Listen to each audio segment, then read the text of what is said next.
Everyone, welcome back to HMA Some More. So today we're doing a quick Cricut tutorial. This will be the first of many probably, but we're going to learn how to make these cute little paper flowers. Super simple to do, really easy. Only thing you'll need is some cardstock and a hot glue gun, and of course your Cricut machine. But let's jump into this video. I will be going over everything of how to set it up and what to do on Cricut Design Space, as well as your Cricut itself. I have the Cricut Explore Air 2, and I use my phone, the Cricut Design Space app. I do not use a computer. It'll probably be somewhat similar, but obviously not exactly the same. But I hope this video helps, and let's jump into the video. Okay, when you open Cricut Design Space, you're going to click the bottom button on there that says Upload and click Open Uploaded Images. Now at the top left, you're going to click the back button and hit Browse All Images. And I typed in flower, and then you hit Filter over there on the right hand side, hit Project Type 3D. That is going to show you all the flowers, the 3D flowers in Cricut Design Space that you can buy, or ones that are, free, whichever ones. They have a different range of projects in there that you can do. I have 2 designs that I already have uploaded on there, so that's the ones I'm going to use. I found them for free on Pinterest, but you can find them. You just have to look them up. I tried to look for them, but I couldn't remember and I couldn't find them, so I don't know if they've changed it or what it was. Then you're going to size them to whatever size you'd like them to be. I didn't really have a specific size in mind. I just kind of messed with them until I got it to where I wanted it to be. And I will show you here in just a second a cool little tip that I use for making sure that it fits on whatever I'm using. So this is what it shows of what it'll look like on your mat before you cut it. Now down here in the bottom left corner, you see a little thing that says Snap Mat. Click that, and then it's going to want you to align your mat in the camera here. I just lay mine on the floor, and it always gets it pretty much every time. And then you can place whatever you're cutting, the design, you can place it on right everywhere you want it to be. Right where you want it to be. Oh my goodness. I resized it and done it again because I wanted the flowers to be bigger. Because of the cardstock I'm using, there was enough room for me to make 2 larger flowers. So that's why I did that. Then you hit continue, the little green button down there on the bottom right corner. And I have turned my dial to cardstock because this is a little thicker of a cardstock. Cardstock on the mat. This is the cardstock that I got from Walmart. It is a little bit thicker of a cardstock. It's easier to cut. You're going to bring your machine out. Make sure you open it. What you're going to do is you're going to place your mat under these little tabs. And this is flashing, telling you to go ahead and load the mat. Make sure your dial is set to cardstock, right here. Make sure that you have plenty of room behind your Cricut because the mat will go through the back, and if it hits the wall or something, it will mess it up. So, now you see the buttons flashing. You want to press that. It's telling you that it's ready to go ahead and cut it. So we can go ahead and let it cut it. And I'm heating up while it's cutting.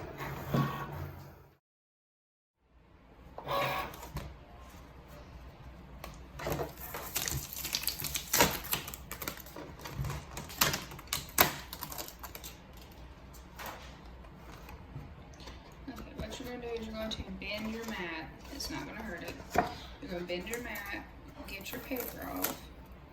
And the reason why mine started to lift up on this one is because my mat isn't really as sticky as it used to be, because I have left the clear protector off of it and it has gotten dirt and dust on there.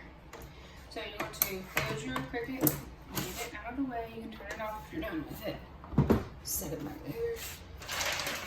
Put your clear sheet back onto your mat. It's very important. I'm actually going to put mine back where it belongs, over here. Okay. And look, now we have 2 different style spiral flowers. And I'm going to zoom in a little bit so y'all can see what I'm doing. So what I do is it's kind of simple.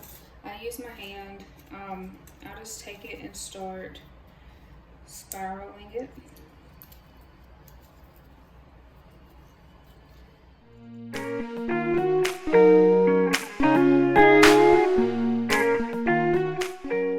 Okay, so you have it curled up, and I have mine pretty relaxed, not all the way out, but good enough to where I like it. And you see how there's this little tab on the end? What I do is I kind of fold it underneath, and that's where you're gonna put your hot glue at, is right there on this last tab. So I'm gonna put some hot glue right here on that last tab, and be careful not to burn yourself because it's really hot. But you want it right over the middle right there to hold it together. So it'll hold that center together and it won't just completely fly apart. So this is what you got. You have this little flower. You can curl the edges how you want it and all that good stuff. And these are cute to make a bunch of them and glue them into a picture frame or a shadow box, something like that. So there's that kind. Usually it looks a little bit better than this, but it's a little sloppy right now. So for this one, I roll it from the outside in, just because if you see right here in the middle, that tab there, that's the tab that I used to glue it on the bottom. Etsy, you know, stuff like that. So this is what it looks like, tightly wound, but I loosened it up a little bit. And that tab right here, pin it back just a little bit. I'm gonna throw some hot glue on it. And I'm going to put it back over right here. Kind of hold it down. That'll hold the center together again so it don't just fly apart. And that's what this one looks like. So you can tell that they're a little different. The petals, this is more larger petals, these are closer together. But they're still really cute to do with different colors and stuff like that. Have fun with it. They're really easy to do. You can make them as large or as small as you want. But just make sure you get some cardstock that is a little thick, not super thick, but thick enough to where it's easy for your machine just to cut it and you can do this. So super simple, quick, easy steps, and it's really cute to do, to decorate with, and all that good stuff. So hopefully this tutorial was easy for you to follow. If it was, please let me know, give me a thumbs up. Also in the comment section below, if you have any other Cricut tutorials that you want to see, I will try my absolute best to get the tutorial done for y'all. I will be doing another video soon, maybe going over the basics of the machine, the tools, the mats, and all that other stuff. So again, if you have a tutorial that you'd like to see or a question, if I know anything about it, I will try my best to help you. I can help you with vinyl. I can help you with doing HTV, which is the heat transfer vinyl, the heat press vinyl for making shirts and stuff like that. I can help y'all, show y'all how to cut that and how to do the images and mirror it and all that good stuff. So I probably will upload some of those tutorials soon, but if y'all want to see them sooner, just comment below, let me know. But I hope this helped, and go make some flowers. Thank you all for watching, and I'll see you all next time.